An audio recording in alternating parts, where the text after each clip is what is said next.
বাংলাদেশের সুন্দর সুশৃঙ্খল ইসলামিক পরিবেশে আমরা দেখতে পেরেছি আফগানিস্তানে কি সুন্দর দেশ পরিচালনা হচ্ছে, কি বলেন?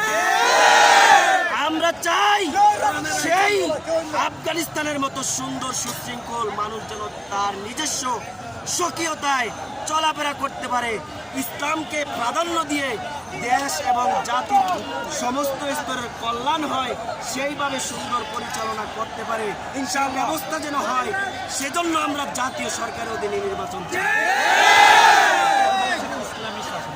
দেশে তো শুধু একটা ধর্মের মানুষ, বিভিন্ন ধর্মের তাদের জন্য আপনারা যে কথা বলছেন আমি বুঝতে পেরেছি, আলহামদুলিল্লাহ। আমার একবার শর্টকাট এই কথার প্রশ্ন হলো, আপনারা যদি পারেন, আমাদের বাংলাদেশের মধ্যে প্রায় 12 জন চেয়ারম্যান নির্বাচিত আছে।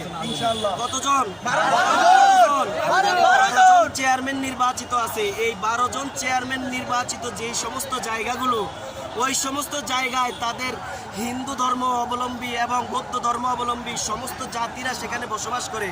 তাদের কাছ থেকে আপনারা প্রশ্ন করে তাদের কাছ থেকে উত্তরটা জেনে নেন যে বর্তমান যে চেয়ারম্যান তিনি কিভাবে আপনাদেরকে সেবা দিয়ে থাকেন।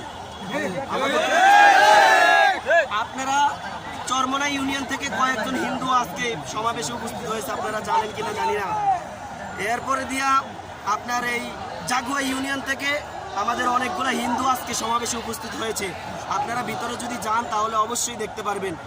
অতএব হিন্দু বৌদ্ধ খ্রিস্টান সর্বস্তরের ধর্ম বর্ণ নির্বিশেষে সমস্ত মানুষগুলো যদি শান্তি চায় তাহলে এদেশে ইসলামী হুকুমত দরকার।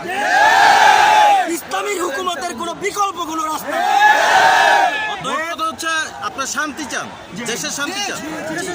আমরা সমস্ত স্তরের সমস্ত জনগণ, আমরা আওয়ামী লীগের কোনো সময় আমরা যদি ক্ষমতায় আসি, কোনো সময় আমরা এতটুকু বলতে পারি আওয়ামী লীগের কোনো ভাইয়েরা আমাদের দ্বারা নির্যাতিত হবে না। ভাইয়েরা আমাদের দ্বারা নির্যাতিত হবে না, আমাদের দ্বারা কোনো হিন্দুরা নির্যাতিত হবে না, আমাদের দ্বারা কোনো বৌদ্ধরা নির্যাতিত হবে না। আমরা এদেশে সুন্দর সুশৃঙ্খল পরিবেশ তৈরি করবো ইনশাআল্লাহ। ব্যক্ত করে আমার বক্তব্য এখানে শেষ করছি। আসসালামু আলাইকুম।